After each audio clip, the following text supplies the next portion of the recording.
সূরা ইখলাস বেশি বেশি করে পড়ো, মা বোনেরা তোমরাও পড়ো। যত বেশি পড়বা ঈমান তাজা হবে, ঈমান মজবুত হবে, শিরিক থেকে পবিত্র হবে। সূরা ইখলাস দেখো, এটার নামটা বাবা কোরআন শরীফের মধ্যে কয়টা সূরা আছে জানো? 114টা। 114টা সূরা। আল্লাহ সুবহানাহু ওয়া তাআলা দেখেন প্রত্যেকটা সূরার একটা নাম আছে, আছে না নাই? যেই নামটা রাখা হয়েছে ওই অংশটা ওই সূরার মধ্যে ভিতরে আছে। লিইলাফে কুরাইশ সূরার নাম, বলেন সূরার নাম সূরা কুরাইশ। ওই কুরাইশ শব্দটা সূরার ভিতরে আছে না নাই? সেখান থেকে বিশেষ অংশটা নিয়ে আইসা সূরার নাম রাখলেন সূরা কুরাইশ। সূরা ফিল, আলাম তারা কাইফা ফাআলা রাব্বুকা বিআসহাবিল ফিল, আছে না নাই? সূরার নামটা কি?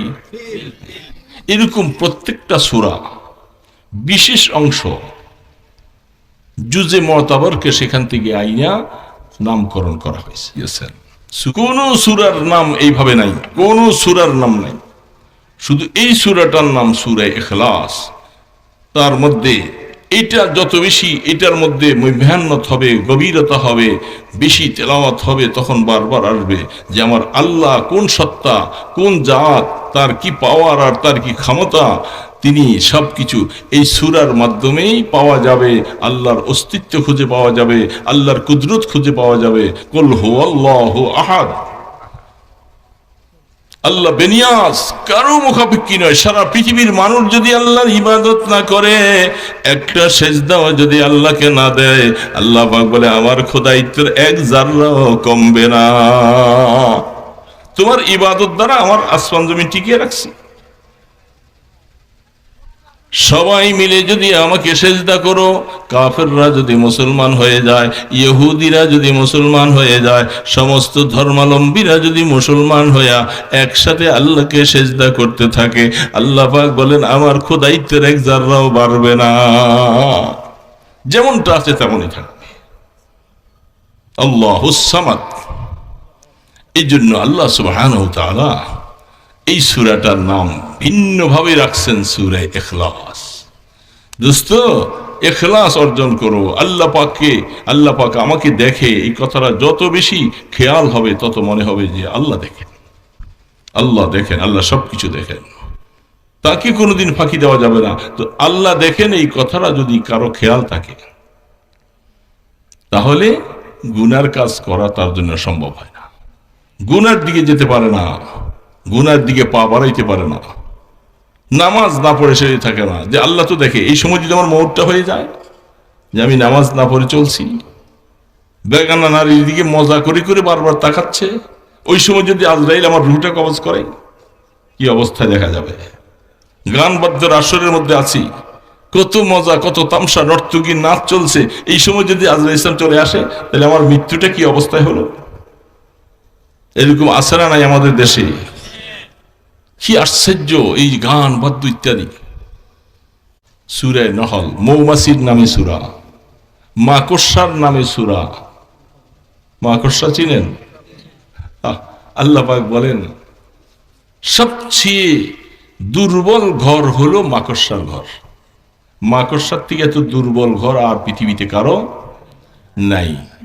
আল্লাহ পাক মাঝে এসে মাকড়সার জাল দিয়ে এই কাফের মুশরিকদেরকে উদাহরণ দিয়েছিল, তোমরা মাকড়সার জাল যেরকম দুর্বল, তোমাদের সমস্ত ষড়যন্ত্র এগুলি সব দুর্বল। আমি আল্লাহ সবল, আমার ষড়যন্ত্র ওমাকারু ওমাকারাল্লাহ আল্লাহু খায়রুল মাকিরিন, আমার ষড়যন্ত্রকে প্রতিহত করার মতো ক্ষমতা পৃথিবীতে তোদের কারো নাই। আমার এত শক্তি আমার। তো আল্লাহ সুবহানাহু ওয়া তাআলা সবটা সূরার নাম বিশেষ অংশ দিয়ে সূরাটার নাম রাখলেন। সূরা ইখলাসের নামটা কেন ব্যতিক্রম? এইখানে কি বিশেষ অংশটা আছে সূরার মধ্যে? একটু পয়রা দেখেন তো আছে না, আমি ভুল করতেছি? সূরার নামটা ইখলাস, সূরার ভিতরে আছে ইখলাস লেখাটা, এটা কেন ব্যতিক্রম? 114টা সূরার মধ্যে এটা কেন ব্যতিক্রম? বুঝেন নাই কথাটা বাবা? এখন মনে বুঝে নাই, খেয়াল করেন নাই। খেয়াল রাখেন, প্রত্যেকটা সূরার ওই অংশটাও সূরার ভিতরে আছে। তো সূরা ইখলাস, যে ইখলাস সূরার নামটা রাখা হলো, এই ইখলাস শব্দটা সূরার মধ্যে আছে? পড়েন, পড়ে দেখেন। নাই। সবাই বলতেছেন তো? না আবার দুই একজনে আছে বলতেছেন? তাতে দলিল লাগবে, আপনারটা পড়ে শুনতে হবে। নাই। এটার নামটা কেমন হল? অথচ সূরাগুলির নাম কোনো ব্যক্তি লেখেন নাই, এটা আল্লাহর তরফ থেকে যেমনি ভাবে জিবরিল বলে দিয়েছেন, রাসূল ওইভাবে লিখতে বলছেন। এই সূরাটার মধ্যে ইখলাস শব্দটা দিয়ে সূরাটার নাম রাখা হলো, কিন্তু ইখলাস শব্দটা সূরার মধ্যে নাই। এ কি আজীব ব্যাপার! আর শব্দটা বুঝছেন, শব্দটা কি নাম? এমন একটা নাম রাখা হয়েছে, আল্লাহু আকবার, যেটা সমস্ত দ্বীনের মূল চাবিকাঠি। সমস্ত দ্বীনের চাবিকাঠি হচ্ছে জিবরিল আলাইহিস সালাতু ওয়াস সালাম যখন আল্লাহর পয়গম্বরকে প্রশ্ন করতে আসছেন, মাল ঈমান ওয়া মাল ইহসান, তখন রাসূল বলতেছেন, দেখো, প্রশ্নকারীর থেকে উত্তর দেনেওয়ালা বেশি জানে না। তার মানে হলো আমার এগুলি জানা নাই, তুমি জিজ্ঞেস করে আসো। জিবরিল আলাইহিস সালাম আরশে যায় আল্লাহর কাছে জিজ্ঞেস করতে 6 মাস সময় লাগছে। কি বলেন? হ্যাঁ, সময় লাগে 1 সেকেন্ড। যিনি নূরের পর পৃথিবীর পূর্ব প্রান্ত থেকে মারলে পশ্চিম প্রান্তে যাইতে 1 সেকেন্ড লাগে না। আল্লাহ পাক স্পষ্ট বলছেন, আমি আমার জিবরিলকে 600 নূরের পাখা দিছি। তিনি সাথে সাথে আল্লাহর কাছে, আল্লাহ আপনার বন্ধু তো বলেন, আপনি বইলা দিতেন। তখন রাসূলকে প্রশ্ন করলেন, মাল ঈমান ওয়া মাল ইহসান, ইহসানটা কি জিনিস? আন তা'বুদাল্লাহা কাআন্নাকা তারাহ ফাইন লাম তাকুন তারাহ ফাইন্নাহু ইয়ারাক। এটা দ্বীনের সব চাবিকাঠি, মূল। এটার মধ্যে আইসা গেলে বাস জিন্দেগি কামিয়াব কামিয়াব, যেটা আল্লাহ পাকের তরফ থেকে রাসূলকে শিখাই দিয়েছেন। ইহসান কি জিনিস? ইহসান ওই জিনিসকে বলে, হে দুনিয়ার আমার উম্মতেরা শুনে নাও, আল্লাহর ইবাদত এমন ভাবে করবে, করতে করতে দেখো তুমি যেন এমন যোগ্যতা অর্জন করো তুমি মাওলাকে দেখতে পাও। প্রথম শব্দটাই ওইটা আনছে। পাশাপাশি যাইয়া বলতেছেন, ফাইন লাম তাকুন তারা, হ্যাঁ, যদি তুমি না দেখতে পারো তবে মনে রাখো আল্লাহ তোমাকে দেখতেছেন। এই হাদিসের ব্যাখ্যায় অনেক কথা আসছে, অনেক অনেক কথা।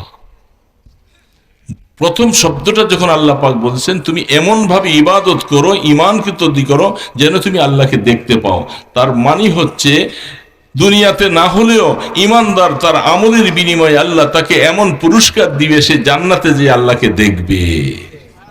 এর বাবা দেখবে কি দেখবে না? দেখবে। লা তুদাম্মুন, আল্লাহ পাক বলতেছে, হাদিসের মধ্যে আসছেন, আল্লাহকে দেখতে যে কোনো ভিড় হবে না, চাপাচাপি হবে না, ধাক্কাধাক্কি হবে না, মানুষ পায়ের নিচে নিষ্পীত হয়ে যাবে না। আল্লাহকে তুমি তোমার জায়গার মধ্যে থেকে চাঁদ যেরকম দেখতে পাও, কোনো অসুবিধা হয় না। আল্লাহকে জান্নাতে যাওয়ার পরে এইভাবে দেখবা, আন তা'বুদাল্লাহা কাআন্নাকা তারাহ, এমন ভাবে ইবাদত করো দিলটা এরকম তৈরি হয়ে যায় যেন আমি আল্লাহকে দেখতে পাই। হ্যাঁ, পাশে দিয়ে জুমলায় মুতারাজা বলতেছে, দুনিয়ার মধ্যে এই চক্ষু দিয়া দেখা যাবে না, কারণ ওই সময় জান্নাতে যাওয়ার পরে এই চক্ষুটা থাকবে না, আল্লাহকে দেখার মতো সেরকম চক্ষু আল্লাহ বানাইয়ে দিবে, চোখের জ্যোতি বেশ কম হয়ে যাবে। 70,000 নূরের পর্দার ভিতরে হাদিসে বর্ণনা, আল্লাহ পাক তিনি কি অবস্থায় আছেন, তার চতুর্পাশে পর্দা আছে কয় হাজার? 70,000।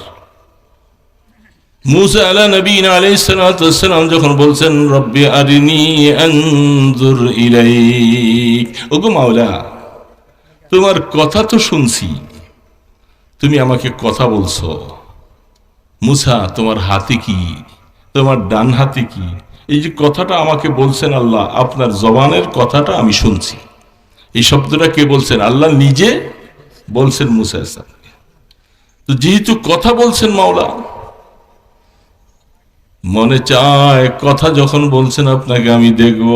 মুসা ইসলাম তো এমন ব্যাকুল হয়ে গেছে, আল্লাহু আকবার, তখন তিনি দরখাস্ত করে বলছেন, রব্বি আরিনি আনজুর ইলাইক, আল্লাহ আপনি একটু দেখা দেন, আমি যেন আপনাকে একটু দেখতে মনে চায়।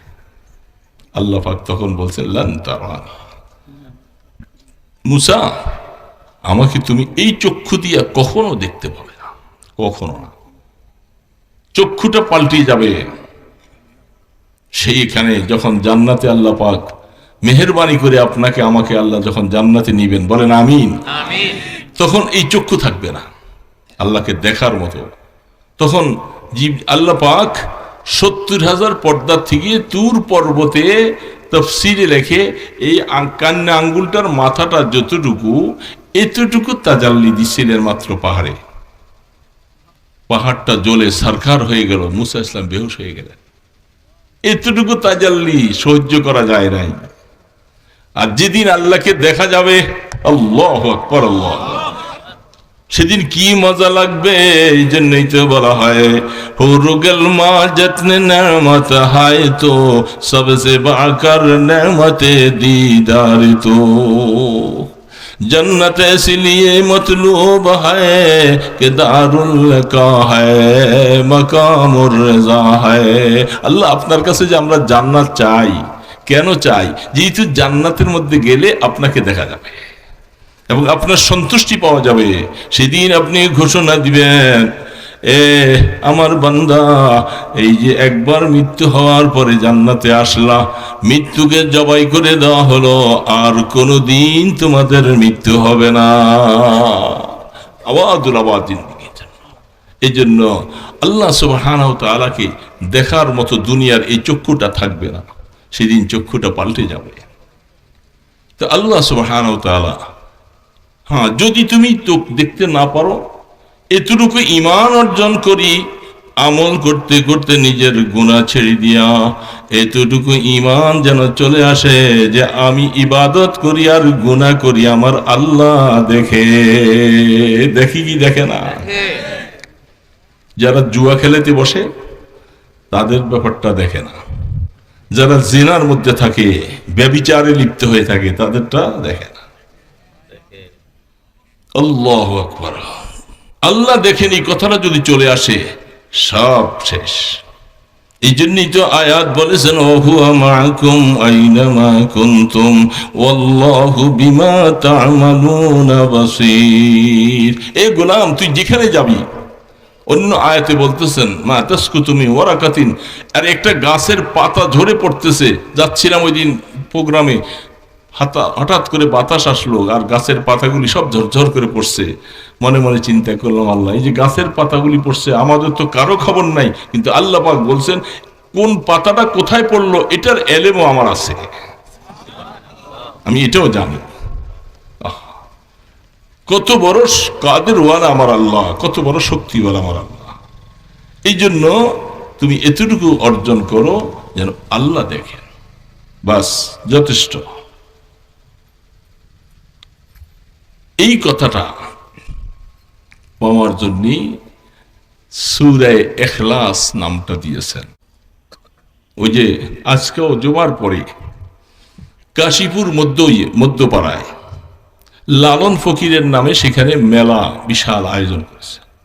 তো ওই এলাকার ইমাম সাহেবেরা সমস্ত মানুষ দেখছে যে এটাতে একটা বদ্দিনই চলছে। পরে আমাদের কাছে আসছে, আমরা বললাম যে ঠিক আছে, আমিও জুমার পরে যাব, আপনারা একত্রে হন। তো যাইয়া বললাম যে এই লালন ফকির, তার সমস্ত থিওরিগুলি সব শিরিকি মতবাদ, নাফরমানি মতবাদ, আর সেখানে জুয়া, হিরোইন, আড্ডা, ইয়াবা, নর্তকীর নাচ, এগুলি সব চলতে থাকবে। এটা তো কোনোভাবে হতে দেওয়া যায় না। এই জন্য ফতুল্লা থানার ওসি সাহেব গেছিলেন, এডিশনাল এসপি গেছিলেন, পরে হুজুর আপনি আসবেন, এই জন্য আমরাও আসছি। তো আমি বললাম যে ডিসি সাহেবকে বলে দিবেন যে এটা বন্ধ করে দেওয়ার জন্য। বন্ধ না করলে এখানে বিশাল সমাবেশ হয়ে যাবে, আমরা ডাক দিব, তখন কিন্তু অবস্থা ভালো হবে না। আপনি যান, আমি ফোনে বলে দিব। তো অন্যায়কে এইভাবে করে যদি আপনারা চুপচাপ কানে তুলে দিয়ে বসে থাকেন, অন্যায় হতে থাকুক, অসুবিধা কি, অসুবিধা কি?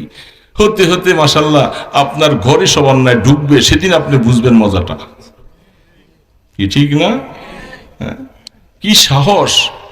চোর যখন ঘরে ঢুকলো, আমি সাহস নিয়ে আমি একবারে সিলিংয়ে উঠে গেছি উপরে। চোর নিচের সব কিছু লুটতস করে আফারে সিলিংয়ে যখন উঠছে, আমি ফাল দিয়া নিচে পড়ে যায়, বলছি এখনো সাহস ছাড়ি নাই, চোর আমার ঘরে উঠে সব নিয়ে গেল, সাহস আছে আমার দিকে? এরকম সাহস কি রে বাবা, এটা সাহস?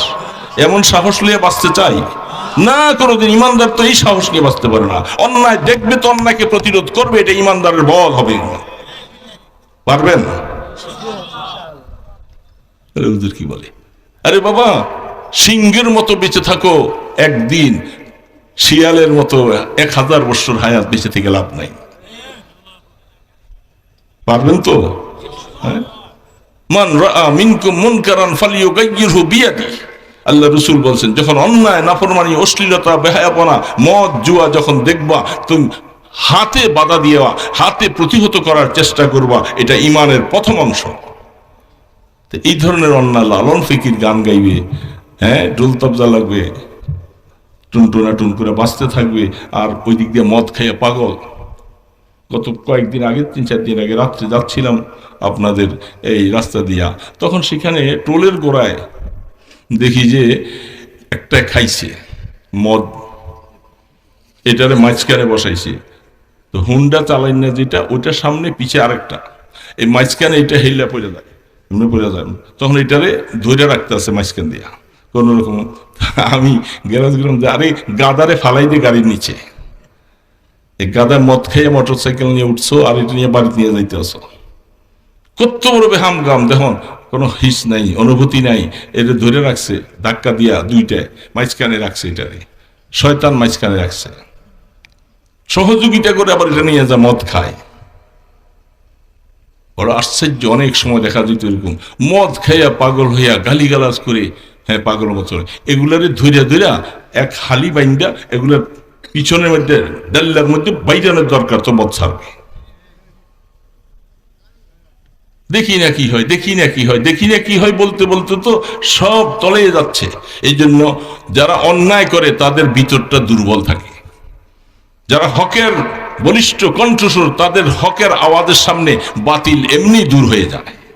এই জন্য মহল্লার ভিতরে এই সমস্ত কিছু যুব ছেলেরা 2টা 4টা 5টা রাত্রে বসে বসে মদ খায়, ইয়াবা খায়, এখন কেউ দেখেও বলে না, না এটা নয়। আপনারা একত্রিত হন, কয়েকজন বলেন এই অন্যায়কে প্রতিহত করতে হবে, অন্যায় এখানে চলবে না, তোমরা ইয়াবা খাইবা, তাহলে শীতলক্ষা পারিয়ে যায় আরেক দেশে।